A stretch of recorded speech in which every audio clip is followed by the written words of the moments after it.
SONY EP-EXN50Ls. I bought these on eBay from Japan, and obviously they're to fit my noise cancelling earphones, and difference with these buds is they have a little bit of foam built into them. So they cost me just over €10, including postage. Took about 10 days, so pretty good.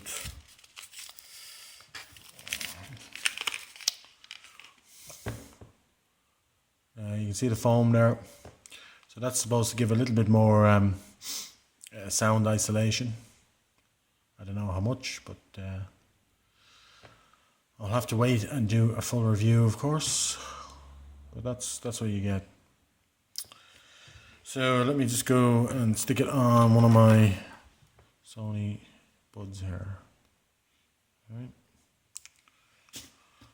They're the large size. Yeah. There you go.